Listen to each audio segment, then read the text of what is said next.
My mother told a room full of 200 guests that I was a family disgrace. 3 months later, I used the truth about her favorite daughter to make sure she never said my name again. Please stay with me as I tell my story, and please do not forget to support our channel by subscribing, liking, and sharing with your loved ones. That night still burns in my memory. The ballroom glittered with chandeliers, champagne flowed like water, and everyone smiled too brightly. It was my sister Bexley's engagement party, an event so over the top it looked more like a royal wedding rehearsal. My mother, Jordana, floated around like she owned the world, proudly introducing herself as mother of the bride-to-be. Every time someone mentioned my business, she laughed it off as a cute little hobby. My business wasn't small. Kale and I had spent years building an auto parts distribution company from the ground up. But in my mother's eyes, I'd always be the disappointment, the one who didn't follow her rules or marry rich. She raised her glass during a toast and said, "Some daughters bring pride to their family. Others, well, we still love them despite their choices." The crowd chuckled politely, and I stood there frozen, my cheeks burning as her words cut deeper than she knew. It wasn't the first time she'd embarrassed me, but that public humiliation felt different, final, almost rehearsed. When the speeches ended, I escaped outside. The night air felt heavy, wrapping around me like a blanket I couldn't breathe through. I leaned against a column, trying not to cry. That's when I heard voices around the corner. Crew, Bexley's perfect, polished fiancé, stood there arguing with a woman I'd never seen before. She was tall, elegant, dressed in black, her tone sharp and furious. "I told you, Crew," she snapped. "The payment better have cleared, or I'll ruin everything you've built." He tried to hush her, glancing around nervously. "Lower your voice, Lyra. This isn't the place." Lyra. The name hit me like a spark. Whoever she wasn't just some stranger. There was too much tension, too much history. "You think money can fix this?" she spat, tears glinting in her eyes. "You ruined my life, and now you're marrying her like nothing happened?" Crew's jaw tightened, his voice barely above a whisper. "You need to let this go." Before he could say another word, Lyra slapped him, hard enough that the sound echoed in the quiet night. "You're a coward," she said, her voice shaking.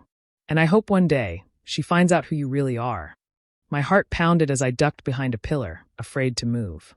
I could hear Crew breathing hard, muttering something under his breath before storming back inside. Lyra stood there for a few seconds, shoulders trembling, before walking toward the parking lot and disappearing into the dark. I stood frozen, trying to piece together what I'd just seen. Payment. Ruin. Lies. Something was wrong, terribly wrong, and my sister was in the middle of it. I didn't know it yet, but that slap would be the crack that shattered our perfect family facade forever. A few weeks before Bexley's wedding, my phone rang while I was finishing up invoices at the office. It was my mother, Jordana. Her tone was cold from the first word. She didn't ask how I was doing or how the business was going. She went straight to her point. She said she wanted to finalize seating arrangements, and thought it would be better if Kale didn't come to the wedding. I asked why, trying to stay calm. She sighed as if my question annoyed her, and said, "Zara, he's a mechanic. The Vance family is very refined, and I don't want anyone to feel out of place." For a moment, I couldn't speak. I just listened to her tell me that the man who'd stood by me through everything wasn't good enough. She said it like it was a small issue, but to me, it was the last straw. I told her Kale wasn't just my business partner, he was my closest friend and the person who believed in me when no one else did. She brushed it off, reminding me again how important appearances were for Bexley's big day. When the call ended, I sat staring at my phone, my stomach tight. It wasn't about Kale being a mechanic, it was about control. My mother couldn't stand that I'd built something real without her help, and Kale was part of that.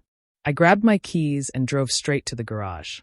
Kale was working under a car when I arrived, his hands covered in grease, humming softly like he always did when he focused. He looked up and immediately saw the frustration on my face. "What happened?" he asked. I told him everything. How my mother had disinvited him, how she'd insulted his job, how she thought we didn't belong. Kale wiped his hands and leaned against the workbench, studying me quietly.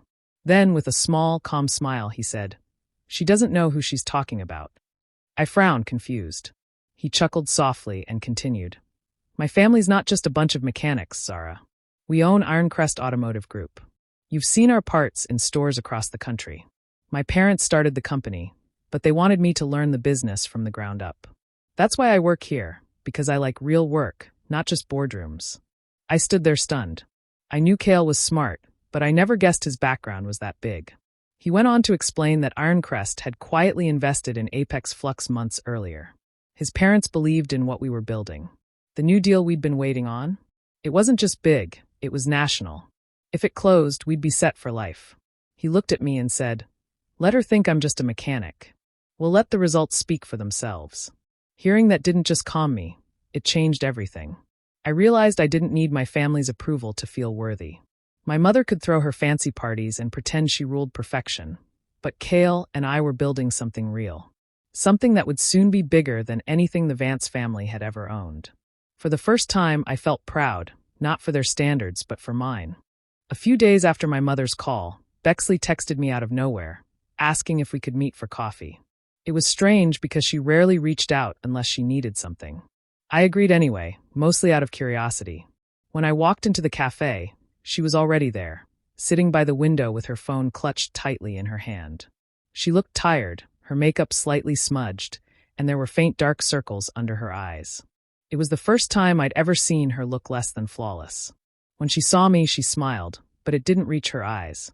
"You came," she said softly, as if she hadn't expected me to. I sat down and ordered coffee, waiting for her to say why she'd wanted to meet. She kept stirring her drink even after the sugar dissolved. Her hands shook slightly, and every few minutes, she glanced at her phone like she was waiting for a message that she both wanted and feared to receive. I asked if everything was okay, but she just laughed nervously. "Just wedding stress," she said, waving her hand. "So many details. So many people to please." Her voice trembled a little, and I noticed she hadn't even touched the pastry she'd ordered. I didn't buy her excuse, but I didn't push either. I'd learned long ago that Bexley only opened up when she wanted to. Then her phone buzzed, and her face went pale. She read the message quickly and locked the screen before I could catch a glimpse. For a few seconds, she just stared down at the table, lost in thought. Then she looked up at me and said quietly, "You've always been the strong one, Zara." The words caught me off guard. Bexley had never called me that. In our family, she was the perfect daughter, the one who made our mother proud. I was the one constantly compared, criticized, and dismissed. Hearing her say that made something twist in my chest. I tried to joke it off, asking if she was feeling okay. She smiled weakly and said, You don't let things break you. I wish I could be more like that." For a moment, I thought she might actually open up, but then she changed the subject to the wedding decorations, as if she hadn't just said something so personal. I watched her carefully, and the more she talked, the more I noticed how forced her excitement sounded. Her words were cheerful, but her eyes were hollow. After a while, I asked her if she was happy. She looked at me, hesitated, then said, "Of course I am. Crew is wonderful." But her voice cracked at the word wonderful. I didn't say anything, but the doubt in her tone told me enough. When we said goodbye, she hugged me longer than usual. I could feel her trembling slightly. As she walked away, I saw her checking her phone again, her expression tense. Something about the whole meeting felt off. Driving home, I couldn't shake the feeling that Bexley was trapped in something she couldn't talk about. The confident, picture-perfect sister I'd known all my life looked scared. And the worst part was, I didn't know who or what she was afraid of, but I was sure it wasn't just wedding nerves. The wedding day arrived faster than I expected, and from the moment I stepped into the Grand Hotel ballroom, it was clear no expense had been spared. The place looked like something out of a magazine. White roses everywhere, crystal chandeliers glittering above, and a live orchestra playing softly in the background. My mother was in her element, greeting guests like royalty, her smile stretched just a little too wide. Every corner of the room screamed perfection, and yet, underneath all that beauty, something felt wrong. Bexley looked stunning in her gown, all lace and sparkle, moving gracefully through the crowd. But her smile didn't reach her eyes. She laughed at the right moments, hugged relatives, and thanked people for coming, but I could see it, the same tension I'd noticed during our coffee meeting. Crew stayed close to her, his posture stiff, his smile mechanical. He looked like a man pretending to enjoy a dream that wasn't really his. I sat at my assigned table, surrounded by distant relatives who chatted endlessly about how lucky Bexley was to have found such a successful man. I just nodded and sipped my drink, pretending not to hear the occasional digs about how independent girls like Zara always end up alone. I was used to it.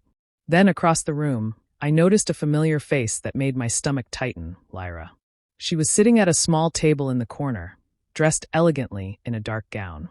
She wasn't smiling or clapping like everyone else. Her eyes were fixed on the couple, calm but cold, like someone who knew too much. For a moment, I wondered how she'd even gotten in. Had crew invited her? Or had she come on her own to make a point? As the ceremony continued, the speeches began. My mother's voice was full of pride as she talked about the union of two extraordinary families. My father sat silently beside her, his expression weary. Then Crew stood up for his toast. I watched his hands as he raised his glass. They were trembling. He cleared his throat and said a few words about love, trust, and destiny, but his voice wavered every few sentences. He glanced at Bexley, then at Lyra, just for a second, and his jaw tightened. It was enough to make my skin crawl. When the toast ended, the guests clapped and cheered, but I couldn't join in. The image of Lyra sitting there, her face expressionless, stayed in my mind. I knew there was something behind her silence. It felt like she was watching the performance of a lie she already knew the ending to. As the night went on, the couple danced, cameras flashed, and people toasted again and again. My mother glowed with satisfaction, finally seeing her perfect family moment. But to me, the whole event felt hollow. Every laugh, every speech, every smile, it was like watching a movie set where the actors didn't believe in their own roles. When the lights dimmed and the couple shared their first dance, I looked at them and thought about that night in the parking lot. The slap, the warning, the word payment. I didn't have all the answers yet, but I could feel it deep down. This wedding wasn't built on love or happiness. It was built on something fragile and false. A secret had paid for this perfection, and one day, it would break everything apart. The wedding day arrived faster than I expected, and from the moment I stepped into the Grand Hotel ballroom, it was clear no expense had been spared. The place looked like something out of a magazine. White roses everywhere, crystal chandeliers glittering above, and a live orchestra playing softly in the background. My mother was in her element, greeting guests like royalty, her smile stretched just a little too wide. Every corner of the room screamed perfection, and yet, underneath all that beauty, something felt wrong. Bexley looked stunning in her gown, all lace and sparkle, moving gracefully through the crowd. But her smile didn't reach her eyes. She laughed at the right moments, hugged relatives, and thanked people for coming, but I could see it, the same tension I'd noticed during our coffee meeting. Crew stayed close to her, his posture stiff, his smile mechanical. He looked like a man pretending to enjoy a dream that wasn't really his. I sat at my assigned table, surrounded by distant relatives who chatted endlessly about how lucky Bexley was to have found such a successful man. I just nodded and sipped my drink, pretending not to hear the occasional digs about how independent girls like Zara always end up alone. I was used to it.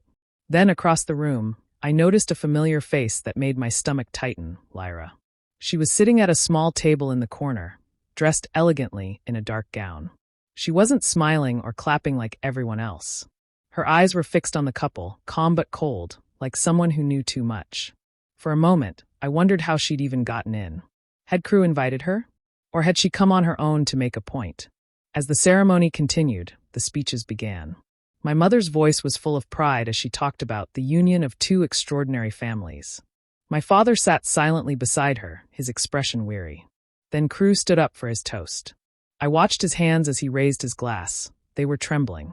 He cleared his throat and said a few words about love, trust, and destiny, but his voice wavered every few sentences. He glanced at Bexley, then at Lyra, just for a second, and his jaw tightened. It was enough to make my skin crawl. When the toast ended, the guests clapped and cheered, but I couldn't join in. The image of Lyra sitting there, her face expressionless, stayed in my mind. I knew there was something behind her silence. It felt like she was watching the performance of a lie she already knew the ending to. As the night went on, the couple danced, cameras flashed, and people toasted again and again. My mother glowed with satisfaction, finally seeing her perfect family moment. But to me, the whole event felt hollow. Every laugh, every speech, every smile, it was like watching a movie set where the actors didn't believe in their own roles. When the lights dimmed and the couple shared their first dance, I looked at them and thought about that night in the parking lot. The slap, the warning, the word payment. I didn't have all the answers yet, but I could feel it deep down. This wedding wasn't built on love or happiness. It was built on something fragile and false. A secret had paid for this perfection, and one day, it would break everything apart. Using the details Shay had given me, I started tracking down Lyra. I didn't know exactly what to expect. Was she a schemer, someone trying to take advantage of my family? Or was she innocent? After a few calls and careful searching, I finally got her on the phone. She agreed to meet, though cautiously, at a quiet cafe far from the usual crowds. When I arrived, I saw her sitting alone, her posture tense but not hostile. She looked tired, her expression wary but honest. I introduced myself and explained why I wanted to meet. She nodded slowly and said, "I think it's time someone knew the truth. You deserve to hear it straight from me." As she spoke, I realized she wasn't here to manipulate anyone. She was a victim. Lyra explained that she and Crew had been together for over a year before Bexley even met him. Their relationship had been serious. Then came the worst part. She had become pregnant, and Crew reacted coldly. Instead of offering support, he pressured her to terminate the pregnancy, promising money and a clean break if she left quietly. Lyra's voice shook as she told me how she had refused at first, how the emotional pressure tore her apart. Then, tragically, she miscarried naturally before she could make a decision. She didn't blame herself, but the experience left her scarred. Months later, seeing Crew engaged to Bexley broke something inside her. She felt cheated, heartbroken, and angry. She tried to confront him privately, demanding answers. He refused to take responsibility, and she realized the only way to protect herself was to force a reckoning. "That's when the 75,000 came into play," she said quietly. "It wasn't about flowers, a dress, or the wedding. Your sister's parents paid me to stay silent, to sign a contract saying I wouldn't talk about what happened. They were terrified of scandal, so they gave him the money to keep me quiet." I listened in disbelief, piecing everything together. The extra money, my mother's fear of gossip, Bexley's anxiety, it all fit. The picture-perfect wedding I had watched from the sidelines wasn't just lavish. It was built on lies and manipulation. Lyra's story explained why she had appeared at the engagement party, tense and observing everything. She wasn't there to threaten or blackmail. They were protecting a secret at her expense. She showed me messages and photos, evidence of their past relationship and the conversations Crew had with her. It was enough to confirm everything Shay had told me. I felt a mix of anger, sorrow, and vindication. For the first time, I understood the full scope of what my family had ignored in the name of appearances. By the end of our meeting, Lyra seemed relieved, almost lighter, as if sharing the truth had lifted a weight she had carried alone. I thanked her and promised to handle the rest carefully. She had trusted me with a story that could ruin lives, and I knew I had to be smart. The real story wasn't about Bexley's wedding. It was about lies, betrayal, and the truth finally coming to light. After my meeting with Lyra, she handed me a folder she had kept hidden for months. Her hands trembled slightly as she placed it on the table. "I've been holding this for too long," she said quietly. "You need to see it. I can't carry this secret anymore." I opened it carefully, unsure of what to expect, but the moment I looked inside, my stomach sank. The first thing I saw were ultrasound images, dated months before Bexley had even met Crew. They were small and grainy, but the labels and dates made it clear. They were real. Lyra had been pregnant, and the pictures confirmed it. She didn't have to explain. The images told the story themselves. My heart ached thinking about what she had gone through, carrying that pain alone while the rest of us were celebrating a wedding built on lies. Next, I found a stack of text messages. Crew's name was at the top of each page. I skimmed through and my blood ran cold. He had admitted to Lyra that she was pregnant, pressured her to terminate the pregnancy, and offered money to disappear quietly. His words were manipulative, cold, and self-serving. Each message made me angrier. Not just at him, but at my family for allowing this to happen. Then came the bank transfer from my mother's account, labeled clearly with a note about emergency wedding fund. The amount matched the 75,000 Shay had mentioned. It hit me immediately. This money hadn't gone to flowers, catering, or decoration. It had gone to cover up Crew's betrayal and protect the family image. My mother had knowingly risked our financial security to hide a secret that wasn't even her fault. As I pieced it all together, one truth became undeniable. Bexley had known everything. Her messages to Lyra, the urgent requests to my parents, and her careful management of Crew's image showed that she had actively conspired with him. She hadn't been the innocent bride I'd assumed. She had used our family's savings, not for love or necessity, but to cover up a lie and protect her husband's reputation. I leaned back in my chair, the folder heavy on my lap. Each page confirmed what I had suspected. The perfect wedding, the lavish honeymoon, the smiles in every photo. It had all been built on deception. And yet, the proof was right there, undeniable and complete. Lyra watched me silently, guilt and relief mingling in her eyes. "I wanted to come forward sooner," she whispered. "But I didn't know who to trust. I can't change the past, but I can make sure the truth is known." I nodded, understanding her completely. She had been forced into silence, just as much a victim as anyone else in this twisted story. Holding the folder, I realized I now had the power to expose everything. I had the truth, and with it, the ability to challenge the lies my family had built their pride on. The realization was both frightening and liberating. Finally, the secrets couldn't stay buried, and the carefully constructed image of perfection could no longer hide the truth. I sent the invitations weeks in advance, making sure to choose a time when everyone could attend. My penthouse was polished to perfection, a reflection of everything Kale and I had built with Apex Flux. The walls gleamed with art, the table was set for 6, and the city lights spilled across the room through the floor-to-ceiling windows. Every detail was intentional, meant to show the life I had created on my own terms. When the night came, my parents arrived first, Jordana dressed impeccably, her eyes scanning the room like a queen inspecting her court. My father, quieter as usual, offered a polite smile, but didn't meet my gaze for long. Bexley arrived next, radiant as always, with crew following close behind, his tailored suit perfect, his expression unreadable. I welcomed them all and offered drinks as we settled into the dining area. We exchanged the usual pleasantries, talk of weather, work, distant relatives, but underneath the small talk, I felt the tension thickening.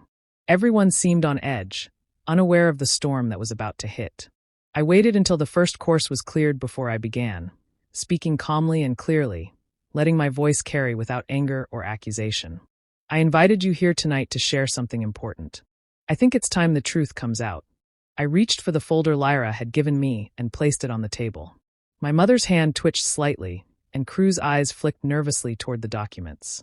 I slid the ultrasound photos across the table first. Then came the stack of messages, printed out, each page showing Crew's cold and controlling words. Finally, I handed them the bank statements, showing the transfer of $75,000 from Jordana's account. I looked each of them in the eye, holding their gaze, and asked, "Was this what my disgrace paid for? To clean up the mess of your golden child's liar of a husband?" The room went silent.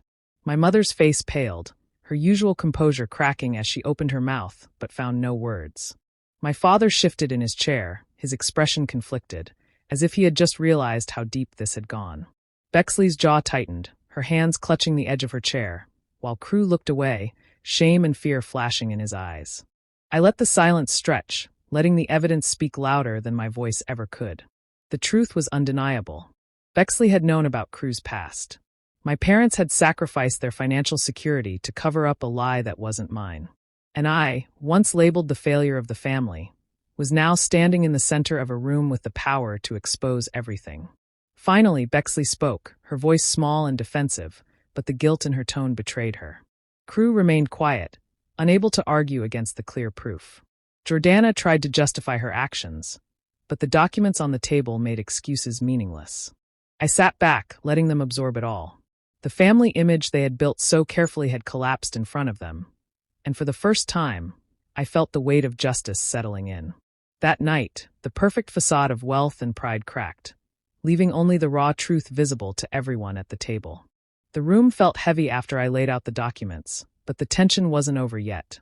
Jordana's face was pale, yet she straightened her shoulders and tried to defend herself.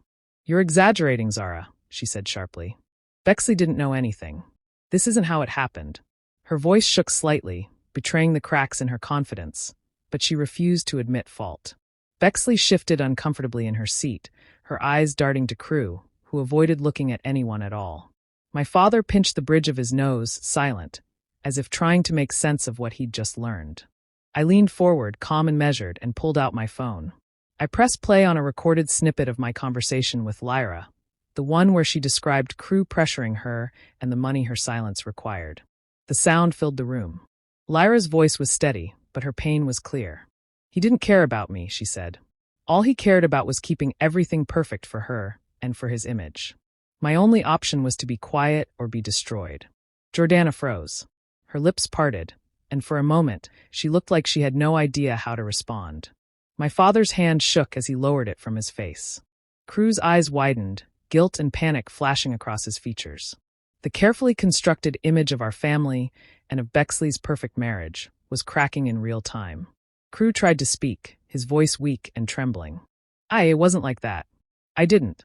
He stumbled over his words, unable to finish the sentence. The confidence he had always projected was gone, replaced by shame. Bexley, who had been silent until now, suddenly exploded. Her voice rang sharp and loud through the apartment, cutting through the tension like a knife. I did this because I loved him, she shouted, standing up abruptly. I was scared of being humiliated. You think I wanted any of this? I only wanted him to be mine, to protect us both from shame. The words hung in the air, heavy and raw. Cru's face fell completely, his excuses dying on his lips.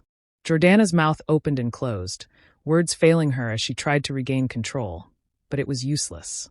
The perfect image she had curated for decades, the flawless daughter, the flawless husband, the flawless wedding, was collapsing before her eyes.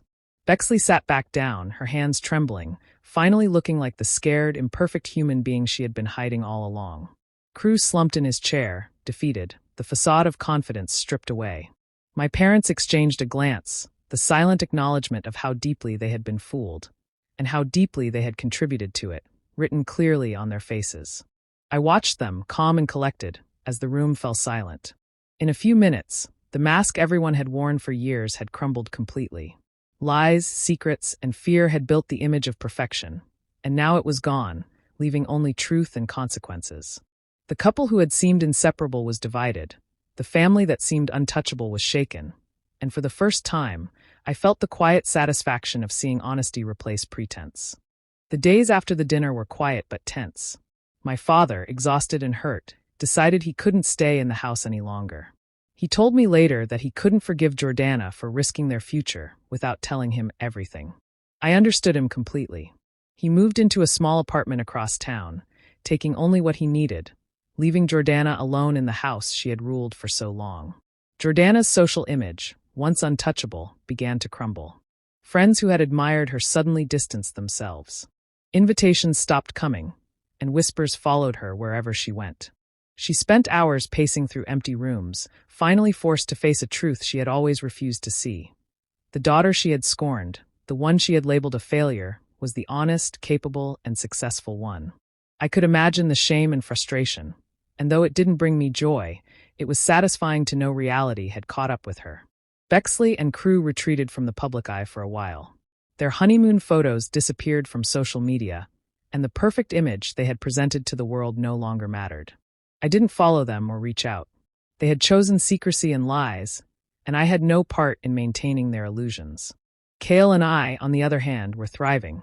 Apex Flux was growing faster than we had imagined.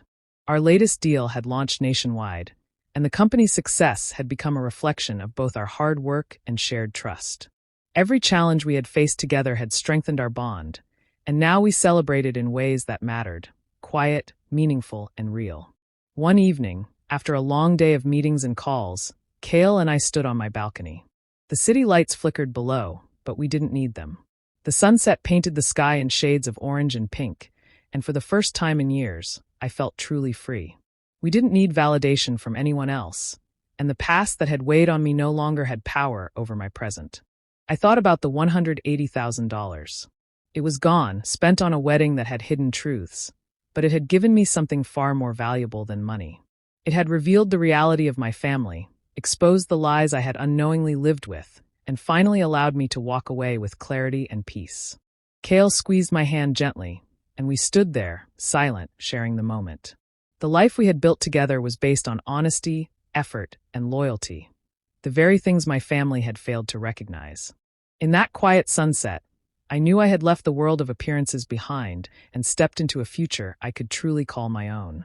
Do you think I did the right thing by exposing the truth and cutting ties with my family, or should I have given them another chance?